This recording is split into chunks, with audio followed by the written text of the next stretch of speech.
Namanya Berli, seorang gadis cantik berumur 16 tahun yang duduk di bangku kelas 2 SMA.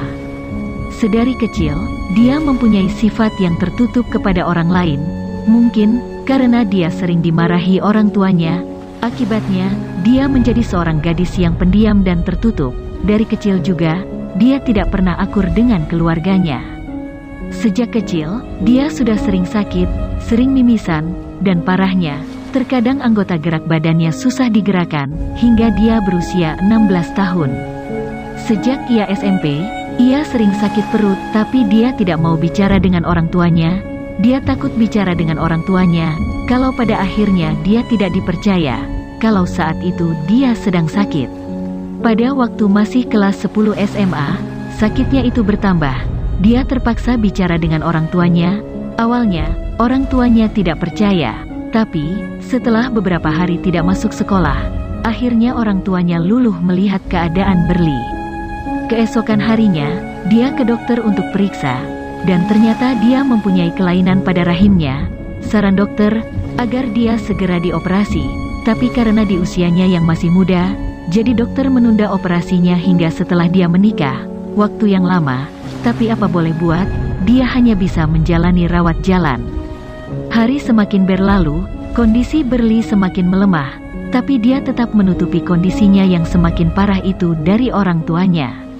Hingga suatu hari, dia berdoa kepada Tuhan. Tuhan, apakah aku masih bisa hidup? Aku masih ingin membahagiakan kedua orang tuaku, dan jika Engkau telah memanggilku, bolehkah aku lahir kembali sebagai pohon? Aku ingin hidup lagi biarpun hanya sebagai pohon. Karena pohon itu, jika tambah besar, akarnya juga akan bertambah, dan akan susah dicabut, hingga orang yang menanamku tidak dapat melupakanku. Itulah doa Berli.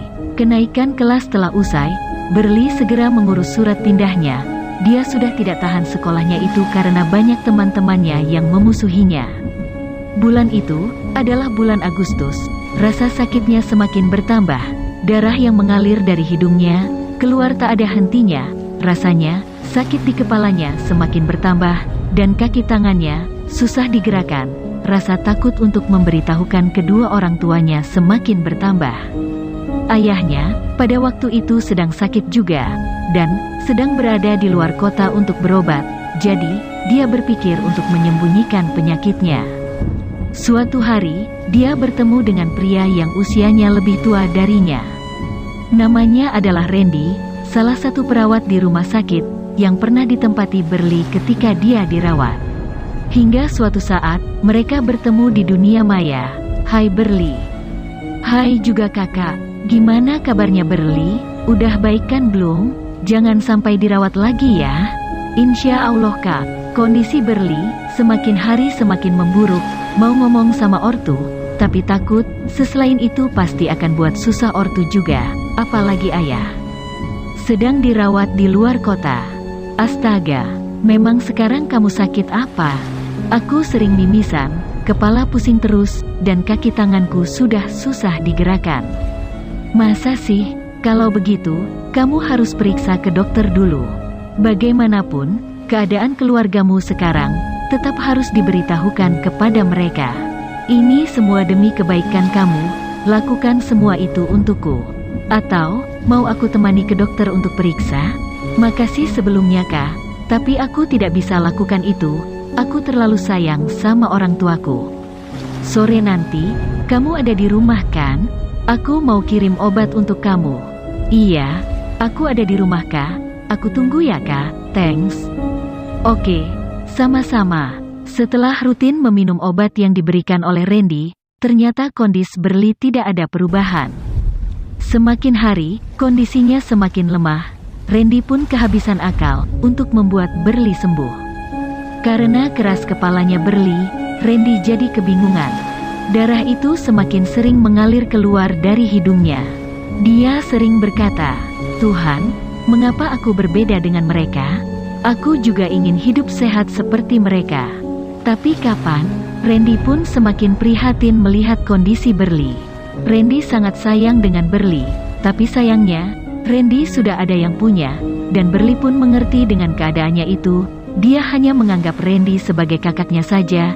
Dia takut kalau punya hubungan lebih dengan Randy. Berli tidak ingin hubungan Randy dengan pasangannya hancur hanya karena Berli, dan dia tidak ingin menambah masalah dalam hidupnya.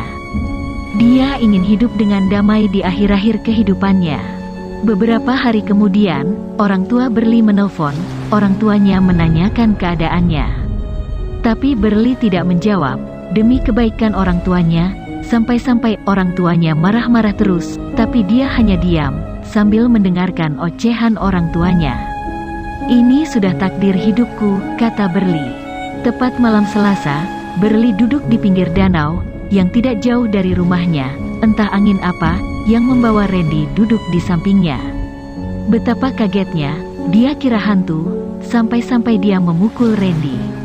Ngapain di sini sendirian? Nggak takut? Nggak lah. Masa sih, kamu nggak takut? Yang tadi itu apa? Emang tampangku mirip hantu ya? Hahaha. Randy tertawa. Kamu juga yang salah. Datang diam-diam, gak bilang-bilang. Hehehe, maaf. Mereka pun terlarut dalam diam, hingga Randy tak sadar kalau Berli sebenarnya sedang menangis. Berli lagi nangis? Ah, enggak. Ini tadi mataku kemasukan debu. Kamu jago juga ya bohongnya. Cerita saja, kamu punya masalah apa lagi? Iya deh, aku cerita. Tadi sore, aku ditelepon orang tuaku. Dia marah-marah lagi, karena aku tidak berangkat sekolah. Sampai-sampai mereka bilang, kalau aku tidak berguna, dan lebih parahnya, aku didoain cepat mati. Apa? Mereka bilang begitu? Aku nggak ngangka deh. Sabar aja dulu ya dik, aku yakin, nanti, mereka juga akan mengerti. Berli pun semakin meneteskan air matanya, hingga Randy tidak tahan melihatnya. Menaruh kepala Berli di bahunya, dan berkata, seandainya, aku menjadi keluargamu, aku akan membawa kamu periksa ke dokter. Tapi sayangnya bukan, hubungan kita aja sekarang gak jelas. Apalagi aku, sudah punya pasangan hidup. Aku betul prihatin melihat keadaanmu. Aku minta maaf ya, aku tidak bisa lakuin apa-apa buat kamu. Aku sangat menyayangimu. Tapi apa daya, Tuhan tidak bisa menyatukan kita. Kamu yang sabar ya.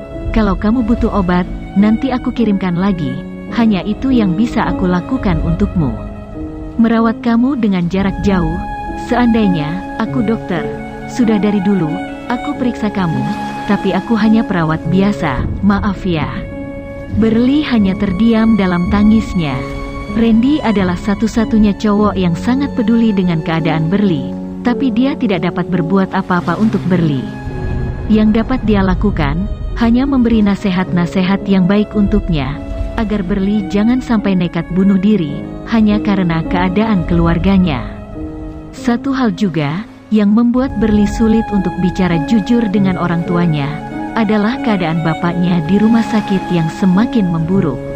Seminggu telah berlalu, tepatnya hari Minggu, dan hari itu orang tua Berli sudah pulang, tapi keadaan Berli tambah buruk. Ia berusaha untuk tetap kelihatan sehat di depan orang tuanya. Dia minta tolong sama Randy untuk membelikan obat. Randy pun langsung pergi mencari obat, namun tak ada perubahan pada Berli. Lebih parahnya lagi, ayahnya Berli harus dirawat lagi di rumah sakit luar kota selama beberapa bulan. 2 bulan kemudian, Berli hanya bisa merasakan yang namanya sehat selama 2 bulan lebih. Tepat akhir bulan November, kondisi Berli melemah, dan saat itu, tak ada orang tua yang mendampinginya ke rumah sakit. Kesempatan buat Berli mengetahui penyakit yang dideritanya selama berbulan-bulan tanpa orang tuanya. Setelah pemeriksaan itu, dokter itu mengatakan, kalau Berli mengidap penyakit kanker usus yang harus dioperasi. Karena kondisinya yang semakin melemah, dokter takut, kalau tidak segera dioperasi, penyakit itu akan membunuh Berli. Dalam kondisi seperti ini, hanya Randy yang saya ingat, tapi entah kenapa, sudah beberapa hari nggak ada kabarnya. Kangen banget sama dia, apa dia udah nggak ingat sama saya, kata Berli sedih. 2 minggu lebih dia menahan penyakitnya itu, akhirnya dia pingsan di sekolahnya. Dan langsung dibawa ke rumah sakit. Kebetulan, pagi itu Randy sedang piket pagi di IGD. Betapa terkejutnya Randy melihat keadaan Berli. dia langsung memasangkan cairan infus dan alat bantuan pernafasan. Beberapa menit kemudian, keluarga Berli datang, dan betapa terkejutnya melihat kondisi Berli yang sudah berada di kondisi kritis. Isak tangis pun mewarnai ruangan IGD di pagi itu. Randy menunggu sampai keluarga Berli tenang, karena ia ingin bicara semua yang dialami Berli selama ini, seperti janji Randy kepada Berli, kalau ia akan memberitahu keluarga Berli kalau kondisi Berli sudah parah. Dan sepertinya waktunya sudah tiba. Randy berbicara dengan ibunya Berli. "Permisi Bu, bisa saya bicara sebentar?" "Iya, mau bicara apa nak?" "Begini Bu, sebenarnya saya ini teman curhatnya Berli. Berli selalu mengeluh sama saya kalau penyakitnya ini kambuh lagi. Saya sudah lama mengetahui penyakit Berli. Saya sering meminta Berli untuk memberitahu orang tuanya, tapi Berli tetap ngotot untuk tutup mulut karena dia tidak ingin melihat ibu marah-marah lagi." Mendengar perkataan Randy itu, ibu Berli langsung pingsan, mungkin karena syok. Setelah sadar dari pingsannya, ibu Berli merasa sangat menyesal, karena selama ini hanya bisa memarahi Berli yang sedang sakit parah. Setelah 4 jam lebih Berli pingsan, akhirnya dia sadar, dan berkata, "Aku ingin pergi Ma. Sebelum aku pergi, aku ingin bicara dulu sama Randy." Randy pun datang menghampiri Berli, dan Randy berkata, "Iya ada apa deh?" "Kakak, maaf ya, atas kesalahan yang selama ini Berli perbuat, dan jujur, sebenarnya Berli sangat sayang sama kakak, tak lupa juga makasih atas semuanya ya kakak." "Ade ngomong apa sih? Kakak yakin, Ade akan sembuh setelah operasi nanti?"